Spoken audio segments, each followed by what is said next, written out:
নমস্কার বন্ধুরা, গীতা রকমারি চ্যানেলে তোমাদের সকলকে স্বাগতম।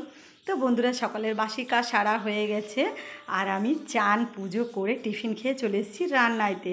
আর দেখো আজকে আমি কি রান্না করছি। তো দেখো আজকে আমার জোগাড়টা, আর জোগাড় দেখে নিশ্চয়ই বুঝতে পারছো কি রান্না করছি। হ্যাঁ বন্ধুরা, তোমরা ঠিকই ধরেছো, আমি আজকের খিচুড়ি বানাচ্ছি। যেহেতু শনিবার নিরামিষ, তাই খিচুড়ি বানিয়ে নিচ্ছি। আর দেখো এখানে আমি ফুলকপি ভাজা করছি, আর এখানে দেখো জলটা ফুটিয়ে রাখা আছে।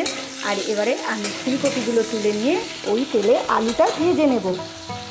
তো দেখো ফুলকপিগুলো আমি লাল লাল করে ভেজে নিয়েছি, আর ওই তেলে ভাজা হচ্ছে আলু।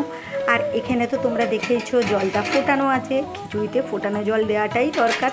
আর এখানে আছে দেখো সোনামুগ ডাল, আমি যাকে ভেজে রেখে দিয়েছি। আর এখানে আছে গোবিন্দভোগ চাল, তাকেও ভেজে রেখে দিয়েছি। আর এখানে আছে দেখো বড় একটা ধামসার টমেটো, আর সাথে আছে বেশ অনেকগুলি কড়াইশুঁটি, সেটা আমার বাড়ির সবার পছন্দ। আর সাথে আছে একটু মশলা, একটু আদা, একটু হলুদ, 1 চামচ জিরে গুঁড়ো, আছে চেরা কাঁচা লঙ্কা। তো এই দিয়ে আজকের সুন্দর একটা টেস্টি খিচুড়ি বানিয়ে ফেলবো। যেহেতু শনিবার, আর শনিবার খিচুড়ি খাওয়া অনেকেরই ভালো। তো রেডি করে আবার তোমাদের দেখাচ্ছি।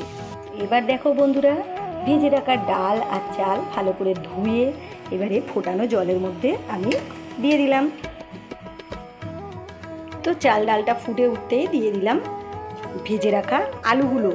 যেহেতু আলু শক্ত হয়, তো তার জন্য সাথেই আলুগুলোকে আমি দিয়ে দিলাম। আর এদিকে দেখো আলু ফুলকপি ভাজার তেলে দিয়ে দেবো 2টো তেজপাতা। আর তেজপাতা দেওয়ার পরে দিয়ে দেবো একটু জিরে বাটা। আর এদিকে দেখো ভেজে রাখা আলু ফুলকপির তেলে দিয়ে দিয়েছি 2টো তেজপাতা। আর এখানে আছে দেখো 1 চামচ গোটা জিরা আর 2টো শুকনো লঙ্কা।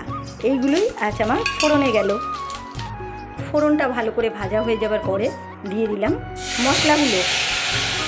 আর মশলাগুলো দেওয়ার পরে দিয়ে দিলাম টমেটো আর কড়াইশুঁটিটা। তারপরে ভালো করে নেড়ে নেব। আর এদিকে তো আমার চাল ডাল আলু ফুটছে।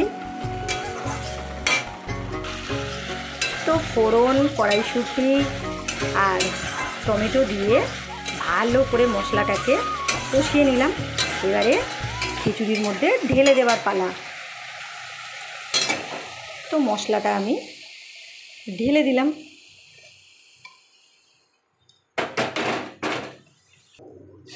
এরপরে ভালো করে নাড়াতে হবে।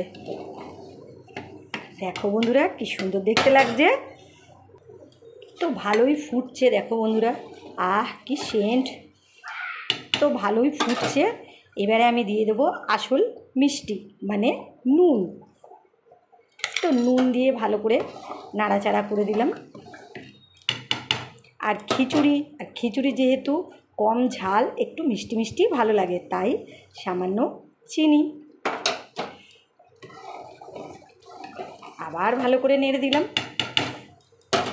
এরপরে দেখো আসল টেস্টি জিনিসটা, এই যে ভেজে রাখা ফুলকপি একদম লাল লাল করে ভাজা, সেটাও দিয়ে দিলাম। আবারও ভালো করে নাড়াচাড়া করে নিলাম। তো এবারে সব একসাথে ভালো করে ফুটে যাক। দেখো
দেখতে?